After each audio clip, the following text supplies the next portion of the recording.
Good morning dear student. आज हम लोग क्लास 9 का सोशल साइंस स्टार्ट कर रहे हैं, जिसमें चैप्टर नंबर 17 का इकोनॉमिक है ना भाई, जिसमें हम भारतीय अर्थव्यवस्था पढ़ रहे थे, जिसमें हम प्रारंभिक दौर देख चुके थे है ना। भारतीय अर्थव्यवस्था के अंतर्गत प्रारंभिक दौर कि पहले जो कृषक लोग थे वो किस प्रकार से जो है कृषि कार्य करते थे और उनसे रोजगार प्राप्त करते थे।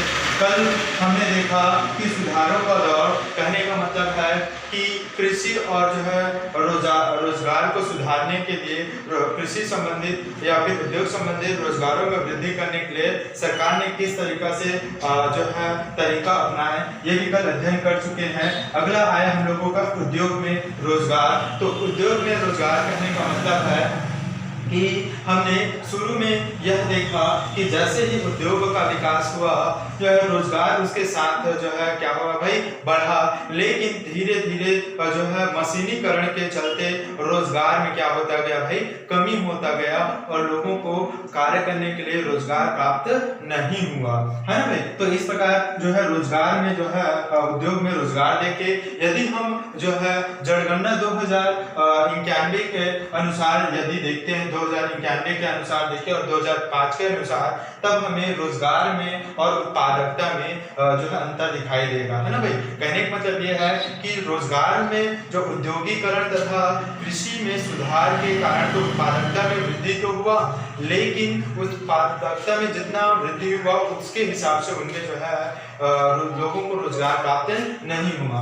जैसे देखते हैं सन 1991 में जो है 10 लाख जो है टन जो है क्या हुआ भाई, उत्पादन में वृद्धि हुआ। सन 1991 में क्या हुआ, 10 लाख टन जो उत्पादकता में वृद्धि हुआ।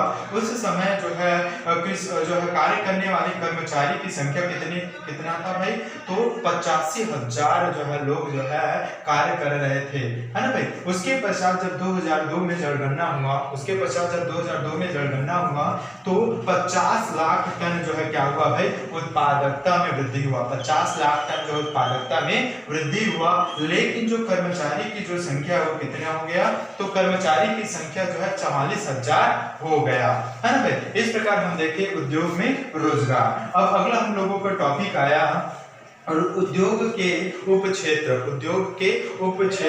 अब हम देख चुके कि उद्योग में रोजगार, उद्योग तो का विकास हो गया, उद्योगों का विकास तो हो गया, लेकिन जो उद्योगीकरण के साथ साथ रोजगार में वृद्धि नहीं हो रहा है। इसलिए सरकार जो है उद्योगों के उपक्षेत्र के बारे में उन्होंने क्या किया भाई, उस क्षेत्र का विकास करना चाहा ताकि लोगों को क्या मिल सके भाई, रोजगार मिल सके। जैसे उद्योग का उपक्षेत्र कहने का अर्थ है कि उद्योग में जो है आवश्यक जो है वस्तुएं, जैसे बिजली है ना भाई, कच्चा माल है, विभिन्न प्रकार के और अन्य जो है खनन से जो है उत्पादन चीजें हैं, एवं जल है, गैस है, इत्यादि जो उप क्षेत्र है, इन पर सरकार ने जोर दिया और उनका विकास करने का क्या किया भाई, कोशिश किया ताकि इनमें लोग लग सके और उनको रोजगार प्राप्त हो सके, है ना भाई। तो विनिर्माण देखते हैं। विनिर्माण करने का मतलब है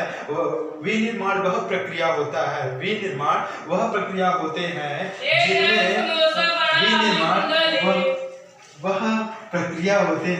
जिनमें जिनमें क्या होता है भाई, किसी चीज का क्या किया जाता है भाई, रासायनिक परिवर्तन के द्वारा, है ना भाई, कच्चे मालों को नए उत्पादन में जो है क्या किया जाता है, परिवर्तन किया जाता है ना भाई। क्वेश्चन आता है कभी कभी विनिर्माण क्या है, तो विनिर्माण क्या है कि रासायनिक अथवा भौतिक प्रक्रियाओं के द्वारा कच्चे मालों का उत्पादन करना,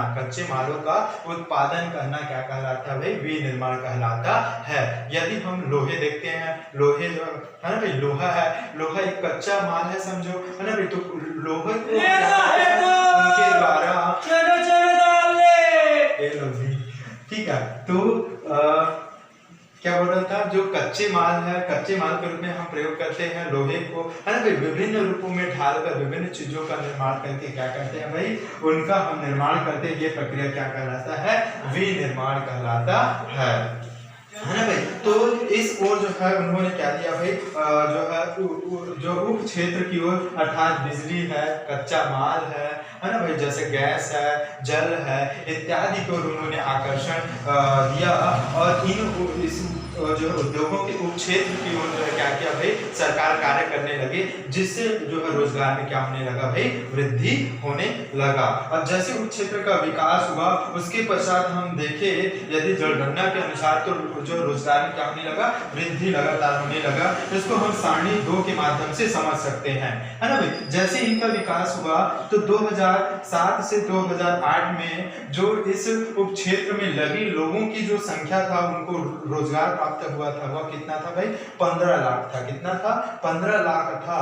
अब उसके पश्चात 2008 से 9 में 2008 से 9 में जब इसका जनगणना किया गया तो 15 से कितना बढ़ गया भाई, 15 से 15.5 लाख बढ़ गया। उसके पश्चात 2009 से 2010 में जनगणना किया गया तो 16 लाख जो है हो गया, है ना भाई। उसी प्रकार 2010 से 2011 में जब जनगणना किया गया तो 16.5 लाख जो है रोजगार में वृद्धि हो गया। उसी प्रकार 2011 से 20 में जब जनगणना किया गया तो 17.15 लाख जो है क्या हो गया भाई, बढ़ गया। यहाँ देखो जब उद्योग के उप क्षेत्र में विकास हुआ तो 15 लाख से कितना हो गया, 17.15 लाख जो है रोजगार में वृद्धि हुआ।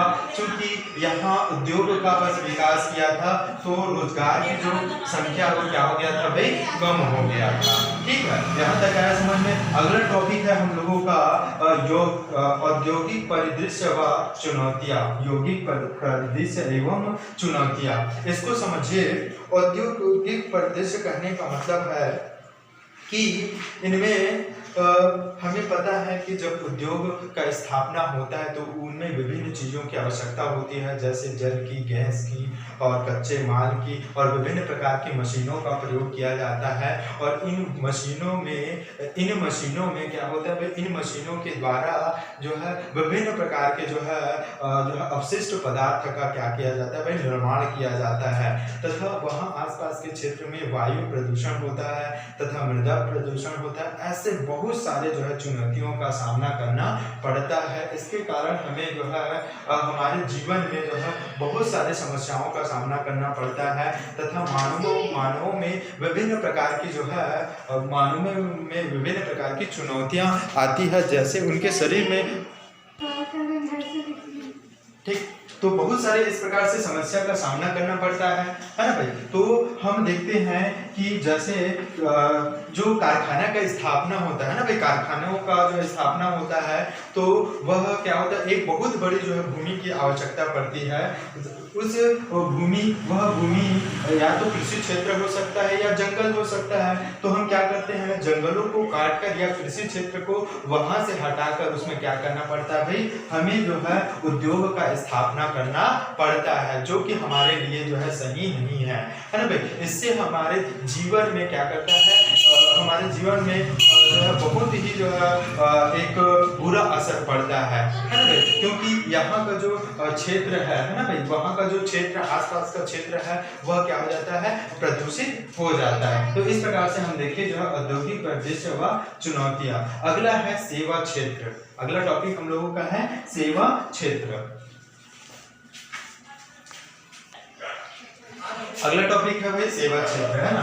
तो जो सेवा क्षेत्र है, जैसे ही सेवा क्षेत्र का विकास हुआ, प्राइवेट सेक्टर का विकास हुआ, इसमें औद्योगिक क्रांति में यह एक महत्वपूर्ण जो है भूमिका निभाया, है ना भाई। सेवा क्षेत्र कहने का मतलब है कि जो टेक्निक है, टेक्नोलॉजी है, उस टेक्नोलॉजी में नवीन सेवाओं का क्या करना भाई, उपयोग करना। नवीन सेवाओं का क्या करना, उपयोग करना। जैसे जो टेलीफोन आया, इंटरनेट आया, मोबाइल आया, तो इसके जरिए जो है जो उद्योग क्षेत्र है ना भाई, उद्योग क्षेत्र में क्या हुआ, एक महत्वपूर्ण जो है विकास हुआ। और साथ ही साथ इनसे जो है बहुत सारे जो है कार्य को क्या किया जाता है भाई, संपन्न किया जाता है। ठीक है, तो ये हुआ सेवा क्षेत्र। अगला है सेवा क्षेत्र एवं रोजगार। इस टॉपिक को हम जो है कल अध्ययन करेंगे। ठीक है, तो ये टॉपिक है आप लोगों को प्रारंभिक दौर, सुधारों का दौर, उद्योग में रोजगार और उद्योग के उपक्षेत्र क्षेत्र का निर्माण और औद्योगिक परिदृश्य और चुनौतियां, ठीक है, और सेवा क्षेत्र। तो ये टॉपिक को एक बार अच्छे से अध्ययन करना, जो टॉपिक समझ में नहीं आया कमेंट करना और पूछ लेना, ठीक है। आज के लिए थैंक यू।